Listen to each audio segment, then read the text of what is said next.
Right now, if you pulled up a national weather map, you would see three completely different hazards stacked on top of each other, all active at the same time, all worth watching for a completely different reason. An extreme heat warning is in effect across parts of North Florida, with heat indices forecast to hit 110 to 116 degrees. A marginal to slight risk of severe thunderstorms is sitting over the same general region today, with damaging downburst winds and frequent lightning on the table as a cold front tries to push into all that heat and humidity. And out over the Atlantic, forecasters are now specifically flagging the waters off the southeastern United States, Florida, the Carolinas, Cuba, the Bahamas, and Bermuda as the area to watch for the season's next tropical development heading into early August. None of these three things are connected to each other in a cause and effect sense, but all three are converging in the same general part of the country at the same time, which is exactly why this next stretch is shaping up to be a busy one. So today we're doing something a little different. Instead of one story, we're covering the full picture. What's happening with the heat right now, why the severe storm risk keeps regenerating day after day, where the tropics are actually headed as we move into the heart of hurricane season, and how all three of these threats interact with each other, even though they're driven by completely different mechanisms. No single dramatic headline today, just the honest, complete picture of a weather pattern with a lot of moving parts. If you like getting the full picture instead of just one slice of the forecast, this is exactly the channel for that, because summer weather rarely comes at you one hazard at a time. Drop a comment and tell me what conditions actually look like where you are right now, heat, storms, or if you're watching the tropics closely because you're along the coast. And if you want the next update the moment any of these three stories shifts, subscribe and turn on notifications. Let's break it all down. Let's start with the most immediate, currently active hazard. Extreme heat has been gripping large stretches of the country for weeks now, and it isn't easing up. Parts of North Florida are currently under an extreme heat warning, with peak heat indices, meaning what the temperature actually feels like once humidity is factored in, forecast to reach 110 to 116 degrees. That range sits well into the category where heat exhaustion and heat stroke become real, fast-developing risks, even for people who consider themselves acclimated to hot summers. This isn't an isolated pocket either. AccuWeather's summer outlook for 2026 had already projected, well before this specific stretch, that nearly the entire contiguous United States would see a hotter-than-average summer, driven in large part by a developing and strengthening El Niño pattern, reshaping the broader atmospheric setup across North America. That forecast has held up. A summer running warmer than average across nearly the whole country isn't just an inconvenience. Forecasters have specifically flagged that this kind of widespread heat translates directly into higher energy demand and higher utility bills nationwide, on top of the more immediate public health risk of sustained extreme heat exposure. The mechanism behind heat like this is fairly straightforward but worth understanding. A dome of high pressure parks itself over a region and essentially traps warm air underneath it, suppressing the cloud cover and thunderstorm development that would otherwise help moderate temperatures. Humidity then compounds the problem, since the human body cools itself primarily through sweat evaporation, and high humidity slows that evaporation process down, which is exactly why heat index values can run so much higher than the actual air temperature alone. When you're looking at a heat index of 110 to 116, the air temperature itself might only be in the mid-90s, but the humidity is doing enough of the work that it functions, physiologically, like a considerably hotter day. Here's where things get more complicated, and where today's forecast picture actually connects two hazards that might seem unrelated. The same heat and humidity baking the southeast are also, somewhat counterintuitively, fueling the region's ongoing severe thunderstorm risk. A cold front dropping in from the north is providing the lifting mechanism needed to trigger storms, and those storms have an enormous reservoir of heat and moisture to feed on once they get going. Florida's own State Emergency Management Meteorology Office has specifically flagged a marginal to slight risk of severe weather today, capable of producing a few severe thunderstorms with locally damaging winds, alongside frequent lightning and heavy flooding-capable rainfall. This is a pattern that's been repeating almost daily across parts of the southeast this summer, and it's worth explaining why. Because it's not the same as the kind of organized, multi-day severe weather outbreak we've covered on this channel before, involving large-scale frontal systems sweeping across the Midwest. This is a more localized diurnal pattern, meaning it's tied to the daily heating cycle itself. Intense afternoon sun heats the ground and the humid air sitting above it. That heat builds instability throughout the day, and by mid to late afternoon, that instability, combined with any available triggering mechanism, a sea breeze front, an approaching cold front, or simply enough atmospheric moisture converging, is often enough to set off strong to severe thunderstorms almost like clockwork. This is exactly why Florida in particular deals with some of the most frequent thunderstorm activity anywhere in the country through the summer months, and why forecasters describe the coming days as an active and unsettled pattern rather than a single, one-off, severe weather event. The specific hazards worth understanding here are a little different from what we've discussed with larger, organized severe weather outbreaks.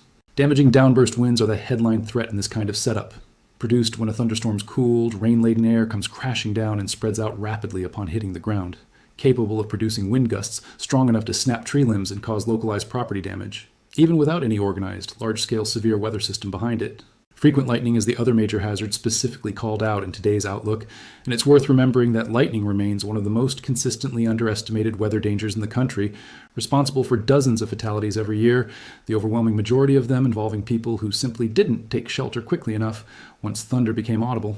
Now to the piece of this puzzle that's still developing rather than actively happening, the tropics.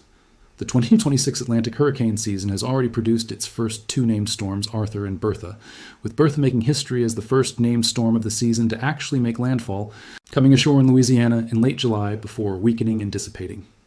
As of the most recent National Hurricane Center outlook, no tropical cyclone development is expected anywhere in the Atlantic over the next 7 days. But looking slightly further out, AccuWeather's hurricane forecasting team has specifically identified the waters around the southeastern United States, Florida, the Carolinas, Cuba, the Bahamas, and Bermuda, as the area most likely to produce the season's next tropical development, with that watch window extending into early and potentially mid-August. This is worth putting in context against the season as a whole. Nearly every major forecasting outlet, AccuWeather, NOAA, and the team at Colorado State University, has been consistent in projecting a below-average Atlantic hurricane season this year, driven directly by a strengthening El Niño pattern that increases wind shear across the tropical Atlantic and works against storm development. Colorado State's most recent update specifically anticipates a well below normal season overall, and NOAA's outlook gave a percent chance of a below normal season versus just a 10% chance of an above normal one.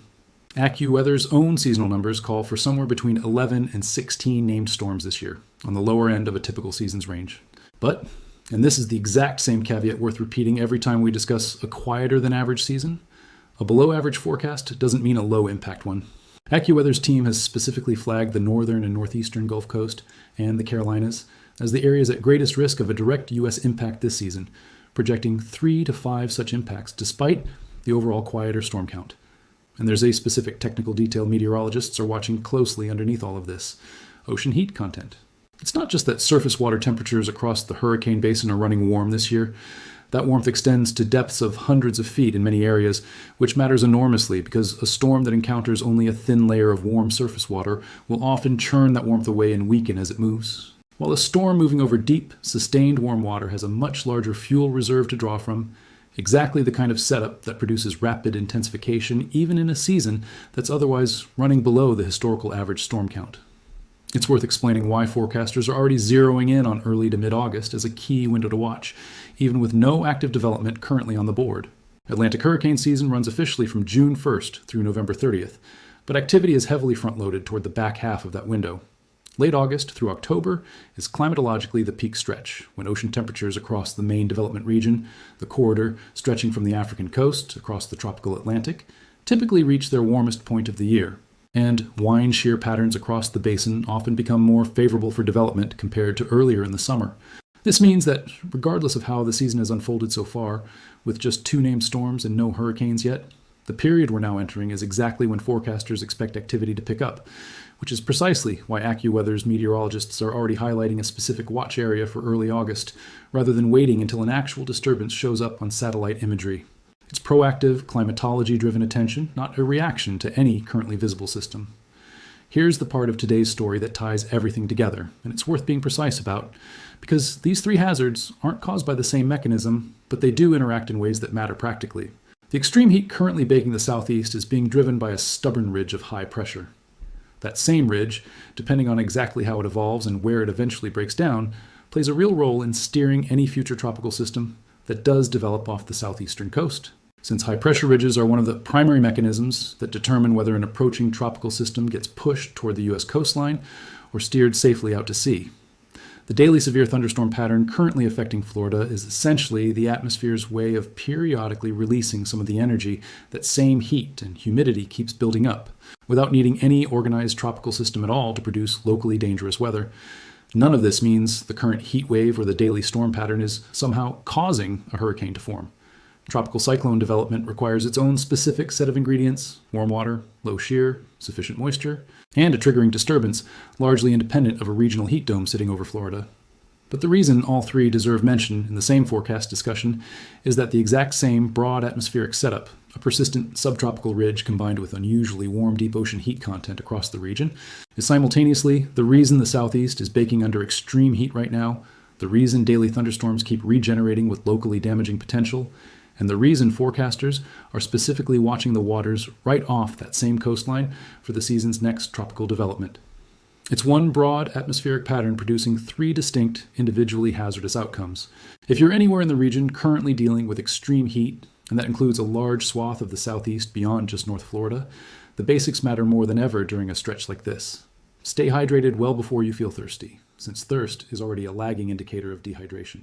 Limit strenuous outdoor activity to the early morning or evening hours when temperatures are at their lowest.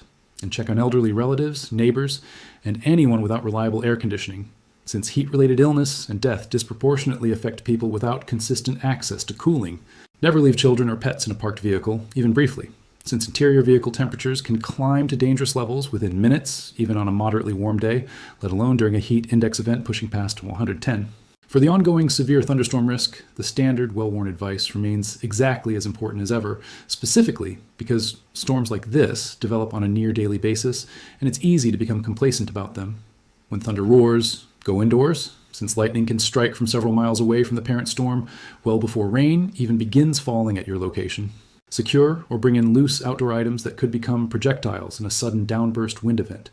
And be aware that these storms, while typically shorter-lived than an organized frontal outbreak, can still produce locally significant wind damage and rapid flooding-capable rainfall with relatively little advance notice. For the tropics, there's genuinely nothing actionable to do right now beyond general awareness, since no system currently exists to track. But if you live anywhere along the Gulf Coast, Florida, or the Carolinas, this is exactly the moment, before anything is actually forming, to make sure your household's hurricane preparedness is in order. Know your evacuation zone. Have several days of water, food, and medication on hand as a standing baseline. Confirm that your phone's emergency alerts are enabled. Doing this now, while the tropics are quiet, is always easier and more thorough than doing it in a rush once a system already has a name and a 5-day cone pointed at your coastline. It's worth explaining directly why a video like this looks different from our usual single-story format. Most of the time, one specific event, a swarm, a storm, a flood, a fire, deserves its own dedicated deep breakdown. But every so often, the atmosphere hands forecasters a stretch where several genuinely distinct hazards are all active or building at once, and treating them as three separate. Disconnected stories would actually miss the more useful picture, that this is shaping up to be a busy, multi-threat stretch precisely because of one underlying, unusually stubborn and warm atmospheric pattern sitting over a huge chunk of the country. Understanding that connection, even loosely, helps make sense of why your local forecast might feel unusually chaotic over the next couple of weeks. Heat warnings one day, severe thunderstorm watches the next, and an increasingly close eye on the tropics as August approaches, all without any single one of those things technically causing the others. Over the coming days, expect the extreme heat to remain the most immediate, currently active hazard across the Southeast, with little indication of a major pattern change imminent enough to bring meaningful relief in the short term. The daily severe thunderstorm risk will likely continue in a similar on-again, off-again pattern, regenerating most afternoons as the same heat and humidity build up and get released through scattered but locally intense storms. And on the tropical side, the key thing to watch is whether AccuWeather's flagged early August window off the southeastern coast actually produces a real disturbance, or whether, like plenty of similar watch periods before it, it simply passes without anything organizing, which remains the more statistically likely outcome given this year's overall below-average seasonal forecast. We'll be tracking all three of these threads, and we'll have dedicated, deeper coverage the moment any one of them escalates into something requiring its own focused breakdown, whether that's a specific tropical disturbance actually forming, a more organized severe weather outbreak developing, or a significant shift in the ongoing heat pattern. If you want those updates the moment they happen, instead of catching them after the fact, subscribing and turning on notifications is the best way to stay ahead of a stretch that's genuinely shaping up to have a lot going on. Before you go, drop a comment and tell me which of these three you're personally watching most closely right now: the heat, the storms, or the tropics, and let me know what conditions actually look like where you are. These threads shape exactly what we dig into next on this channel. And if this kind of full picture breakdown was useful to you instead of just one isolated headline, helps this reach people dealing with all three of these hazards at once over the next couple of weeks, stay cool, stay weather aware, and I'll see you in the next one.